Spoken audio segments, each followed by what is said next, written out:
petite décoration. Voilà. Et là, du coup, on change va de sujet aujourd'hui. parler du tendu aussi. Est-ce que tu peux nous parler un petit peu de ce qui s'est passé au tendu? Alors, c'est la petite fille à Sylvie, je le dis parce que c'est une histoire de famille aussi. D'accord. Ici, en fait, si tu veux, voilà, moi, comme je disais tout à l'heure, je suis attaché à ce lieu parce que je les ai connus à l'époque où ils avaient la bodega du côté de D'accord. l'avenue Thiers où on pouvait faire du karaoké, on pouvait avoir quelques artistes qui venaient gratter la guitare ou chanter. Et je sais même pas si tu étais né à cette époque-là d'ailleurs. Je devais avoir 1 an, je pense, quand vous avez quitté là-bas. Ouais, je suis né en 98, donc ouais, 1 an et demi, Donc 2 ans quand ils sont partis. j'ai dû te connaître dans le berceau. Clairement, oui, je pense. Et donc du coup, ouais, 2 ans et demi, 3 ans. ouais, du coup, ça a été une grosse perte pour l'avenue Thiers quand même, le fait de ne plus avoir votre bodega, parce qu'après on s'ennuyait beaucoup à la Bastille. Et du coup, on va venir avec toi, du coup, par rapport à cette mobilisation qu'il y a du côté du tendu. Est-ce que tu peux nous en parler un petit peu? Alors, la mobilisation du tendu, c'est...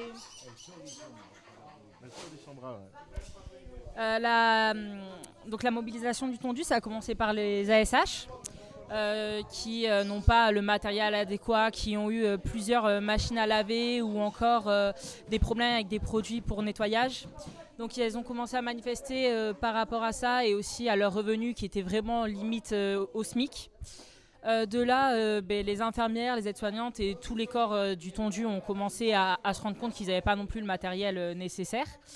Du coup, elles ont créé des groupes pour discuter entre elles, pour pouvoir leur dire, enfin, se dire si vraiment fallait faire grève ou pas, parce que niveau salaire, déjà, c'était assez compliqué. Donc, elles ont commencé à faire grève pour revendiquer le fait que souvent, il y avait une infirmière et une aide-soignante par service au lieu de 2. Donc là, dans ces conditions-là, une toilette, en général, c'est 20 minutes. Et quand elles sont toutes seules, c'est à peu près 10 minutes. Donc c'est vrai que pour elles, c'est extrêmement compliqué parce qu'elles doivent être à la fois aux urgences et à la fois aussi à des personnes qui sont en difficulté, quoi. Donc très compliqué pour elles. Elles ont revendiqué du coup le fait d'avoir beaucoup plus de matériel parce qu'on pense que dans le privé, du coup, on a tout le matériel nécessaire, mais c'est faux.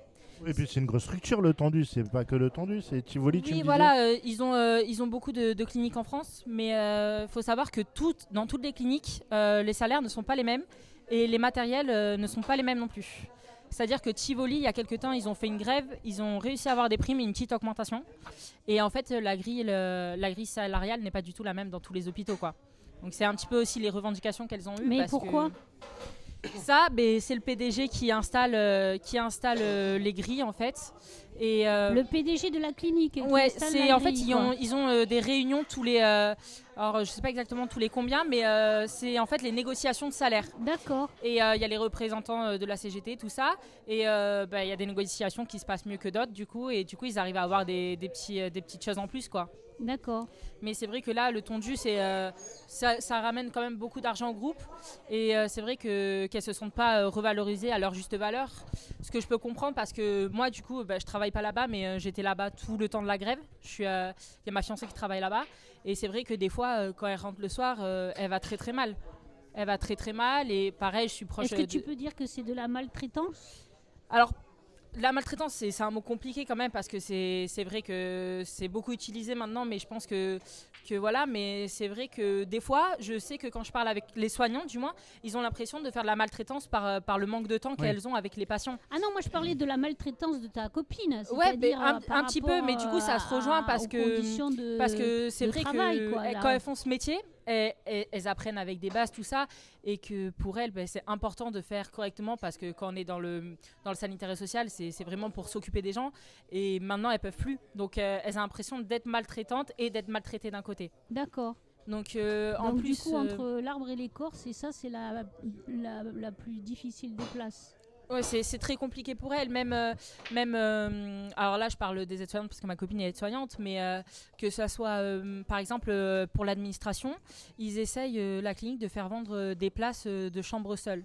Ils disent qu'il faut faire un quota en fait, et du coup ils essayent de faire un petit peu un forcing au niveau de l'administratif pour qu'elles vendent des chambres seules. Donc la clinique est devenue commerciale en fait. Oui, voilà, c'est en fait des bénéfices. Ouais, voilà, c'est plus du commercial que du soin, et ça c'est vrai que c'est très mal vécu pour les soignants. Moi, je sais Mais que... on connaît toutes les dérives d'une entreprise qui va dans le commercial, quoi. C'est exactement ça. Voilà. Et puis c'est la clinique privée. Sachant que c'est le domaine de métier où normalement c'est l'humain qui est en avant. Et là, Mais oui, normalement, la passion. la santé, ça ne devrait pas être commercial. Exactement. Ça Mais devrait voilà, rester en dehors du commerce. Donc, par rapport à cette grève aussi, le but c'était d'attirer le plus de médias possible pour montrer aussi les conditions du privé, parce qu'on parle souvent du public, voilà, et que le privé, les gens pensent que c'est un petit peu sympa, quoi, mais c'est vrai que c'est beaucoup l'argent et pas forcément le.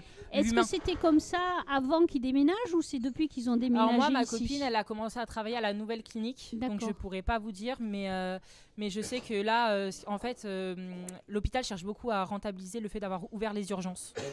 Ah. Les urgences, ça a été un bon gouffre économique pour la clinique, et depuis qu'il y a les urgences qui ont ouvert et qui avaient refermé par manque de moyens et de personnel, ils essayent beaucoup de renflouer l'ouverture des urgences.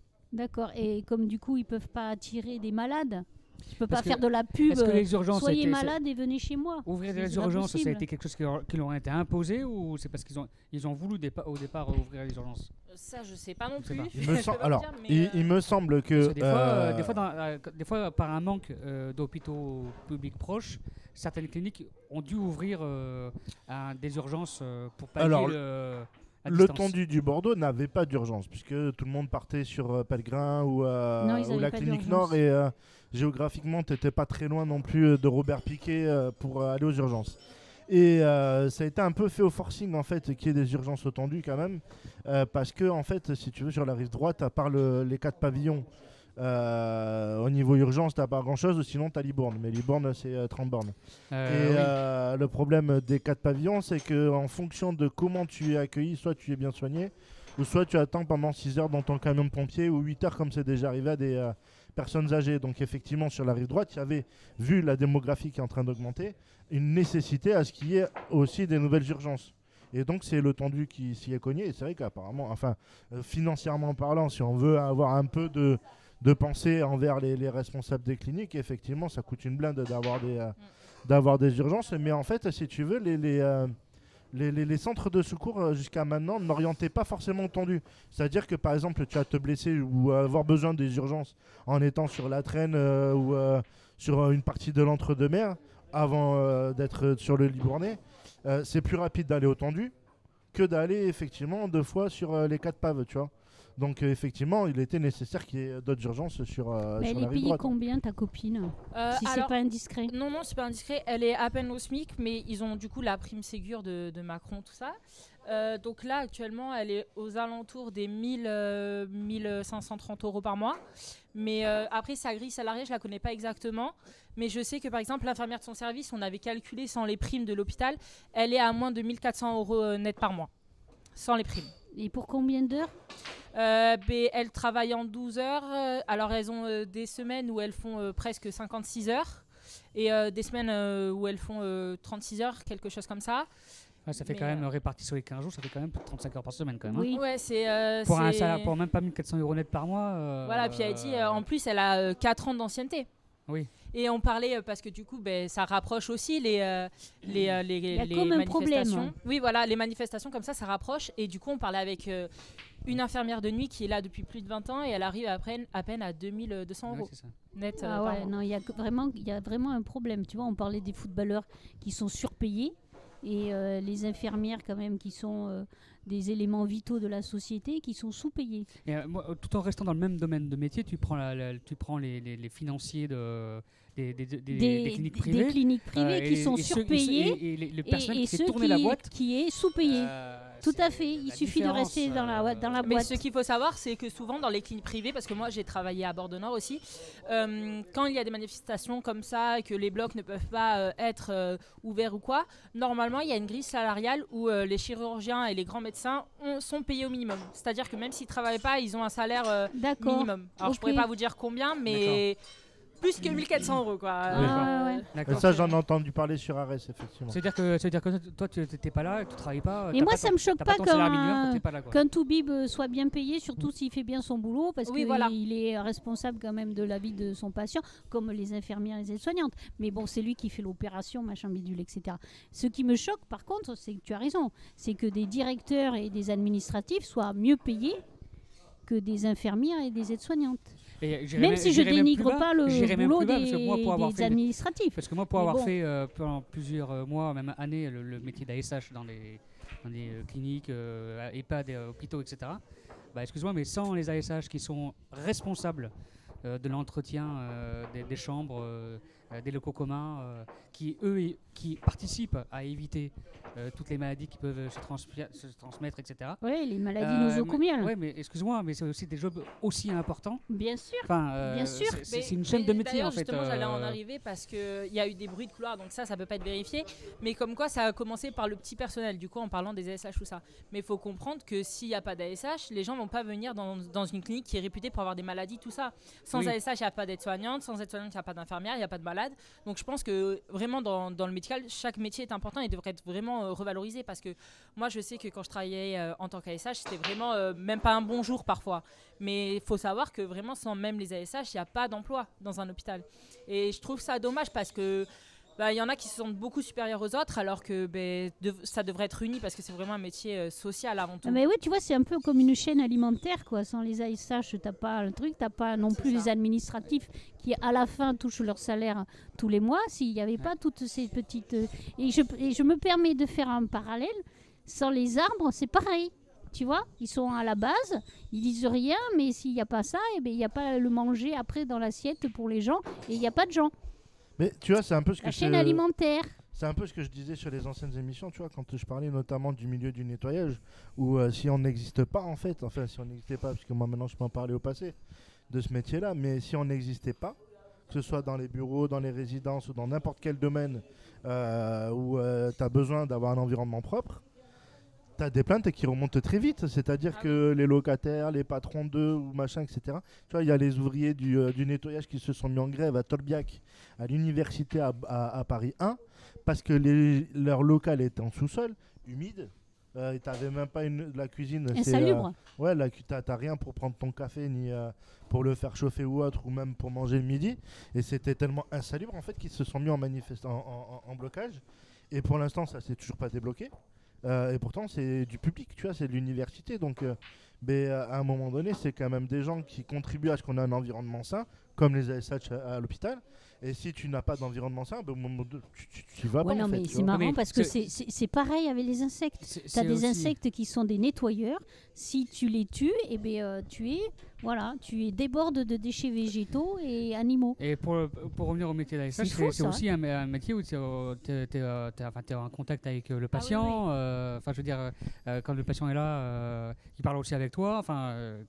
De toute façon, les ASH passent beaucoup de temps avec les patients. Parce que moi, ça dépend pareil, les cliniques, mais moi je servais les petits déjeuners, les repas, je les débarrassais, et le soir pareil. Et c'est vrai que du coup, déjà on s'attache à certains patients, et c'est vrai qu'on discute beaucoup avec eux. Et oui, et puis vous faites un petit peu aussi du coup la vitrine de la clinique. Oui, parce qu'un personnel qui est agréable, qui se sent bien là où il travaille, et tout ça, c'est aussi plus agréable pour le patient. Ah oui, c'est sûr. Et puis surtout que des locaux propres, ça donne envie. De rester. De rester, mais en tout cas, ça donne la vitrine de la clinique et ça donne une étoile à son standing et à sa réputation. De santé, tout à fait. En fait, toutes les chaînes, tous les métiers en fait sont importants. Tout est lié, bien sûr, tout est important.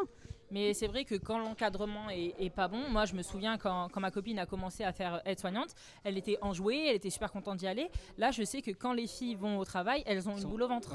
Et c'est pas normal. C'est quelque chose, elles avaient demandé là 200 € net en plus par mois pour à peu près d'essayer de calibrer leur salaire et elles ont été déjà prises de haut et c'est pas du tout ce qu'elles ont gagné. Là, elles ont arrêté parce que ils ont joué la montre et le PDG était en vacances, du coup c'était super compliqué pour les négociations et elles ont dû arrêter parce que là on est à 2 semaines et demie et financièrement pour le mois prochain ça sera pas compatible. Et après, tu vois, ils trouvent bizarre les employeurs qui trouvent personne Oui. Voilà. Tu sais, Tu la vois campagne que de... personne Ils veut sont en train bosser de sans dire, Enfin, déconner. tu sais- Mais quand tu entends ça te donne pas envie. Enfin, tu sais, l'histoire du tendu est particulière. C'est que quand ils sont arrivés à Florac, ils ont fait une campagne de recrutement tellement énorme que même moi, j'ai failli y aller. Tout le monde me disait, ouais, va au tendu, tu vas voir, ça va être génial et tout machin. Et j'avais déjà travaillé, moi, un peu dans le milieu médical, mais à Sénac, je sais plus le nom de la structure. Et quand j'avais vu l'ambiance là-bas, je me suis dit, attends, c'est trop beau pour que ce soit vrai. Tu sais, le tendu, machin, etc. Je crois que c'est même l'épicière du coin, là, par là, qui a bossé un temps. Et du coup, t'avais l'impression qu'ils renouvelaient l'ensemble, en fait, tu sais, des salariés par rapport à l'ancien tendu. Tu vois, t'avais l'impression qu'ils disaient, bon, mais les anciens, chut, on va évacuer petit à petit, on va laisser place Ouais, aux mais, nouveaux. mais le bâtiment, enfin le tendu, ça a triplé de volume depuis que ça le déménagement. Oui. C'était pas aussi grand quand ils étaient Oui, au mais tendu. même t'avais l'impression, si tu veux, dans la façon qu'ils avaient de proposer le poste, qu'ils Oui. faisaient un Qu'ils avaient ménage. fait un renouvellement du quand personnel. Ouais, tu un triples renouvellement de du volume, personnel. tu as besoin de beaucoup plus de monde. Ça paraît logique. Oui, mais là, je te parle de renouvellement, je te parle pas d'apport en plus. Non, Enfin, mais en je tout veux cas, dire, les cliniques, les hôpitaux, tout si ça. Si elles sont pas assez nombreuses en plus pour faire, pour prendre soin du Après, c'est bateau. aussi un manque d'organisation, hein, parce que je sais que c'est déjà arrivé qu'il y ait des filles qui posent leurs vacances ou des jours, des mois à l'avance et que c'est oublié d'être remplacé. Mais ça, c'est D'accord. pas Ah oui. que au tendu, Non, c'est c'est dans, partout, non, c'est ouais. dans tous les domaines C'est pro. partout.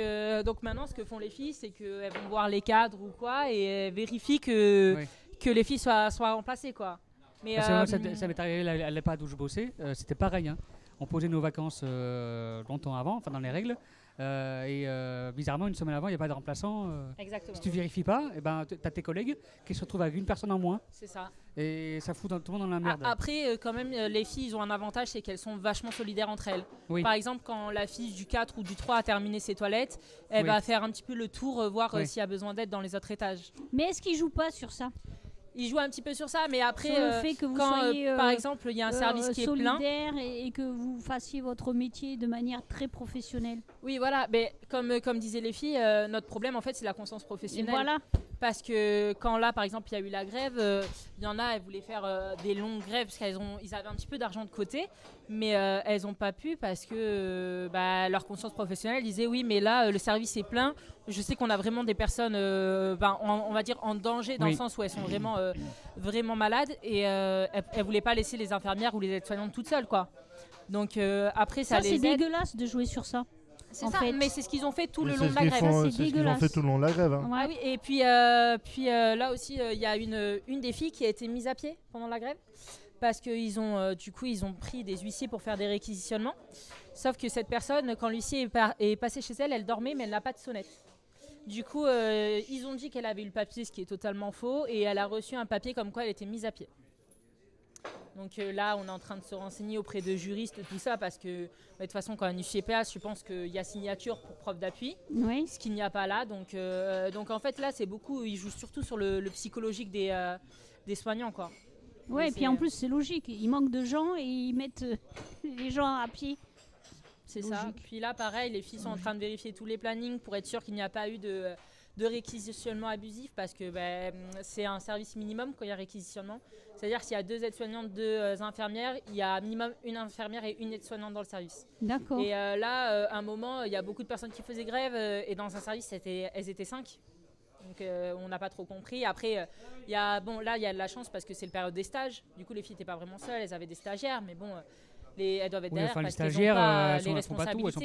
pas C'est ça. Les stagiaires ne sont pas responsables de leur. Non, et puis les stagiaires, elles sont là c'est aussi limité, pour les apprendre. Donc responsabilités. ça leur C'est fait exactement ça. double boulot. C'est Il faut exactement qu'elles ça. apprennent aux stagiaires et puis en plus qu'elles fassent leur Oui. taf de la Et journée. pareil, parce que moi, je parle avec les filles et elles ont des stagiaires qui vraiment régulièrement. Et je leur ai dit, vous avez une prime parce que c'est vraiment un double travail. Mais hein. oui. Elles perdent du temps. Non, parce qu'elles ne sont pas qualifiées comme étant des comment on appelle ça Ils profitent bien de ça aussi. Quand Oui, même, voilà. Il faut une formation pour avoir une prime. Et là, il y a une fille qui essaie de la passer depuis 3 ans et ils ne lui ont pas donné. Parce qu'ils savent que ça, voilà. Ah ouais. Oh la vache. Donc ouais, c'est dis un milieu donc. très compliqué maintenant, le soin pour elles. Et du coup, moi, je vais te parler un petit peu du lieu où on est aujourd'hui, chez Ouais. Tionene, la Bodekita. Tu vois, comment, toi, en tant que petite fille, tu t'es acclimatée au coin? Mais moi, depuis que je suis née, papy, mamie, ils ont toujours eu des restaurants, des bars. Du coup, j'ai un petit peu grandi là-dedans. Puis on a toujours eu de la chance. Ça a toujours été des personnes bienveillantes qui sont venues au bar. Donc avec le temps, c'est des habitués qu'il y en a, ils sont comme la famille. Il y a des personnes qui sont même invitées à mon mariage. Donc c'est vraiment des liens qui se créent géniaux. Et il y a toujours de la bienveillance. Quand des fois, ça arrive, bien sûr, qu'il y ait des petites disputes. Hein, c'est comme dans toutes les familles. Mais c'est toujours réglé super vite. Et ce qu'il y a de bien ici, c'est vraiment que chacun se sente chez soi, qu'il rigole et qu'il lâche prise. C'est vrai que ça, même à la bodega là-bas sur l'avenue Thiers, on l'avait déjà un peu. C'était déjà dans le sang en fait, si tu veux, de l'accueil qu'on pouvait avoir à chaque fois que on pouvait aller quelque part. Et comme je disais tout à l'heure, je me répète, il y a 15 ans, il y a un ami qui me dit ah, vas-y, on va manger là. Puis je regarde ces fiches. Mais je les connais, machin, tu vois, la petite anecdote, celle-là. Et c'est vrai qu'on y reste et tu vois, on est vraiment en train de poser son cerveau. Comme on pose un petit peu son état d'esprit quand on a des moments difficiles. Je te remercie d'être intervenu. Merci en tout cas vous, pour le temps. c'est gentil. Et on va essayer de capter Laurent du coup pour nous faire un peu l'historique du lieu sur la wantedradio.fr dans l'émission Net et Précis. Merci. Petite pause musicale et merci Ça à toi. marche. Allez, restez avec nous sur wantedradio.fr.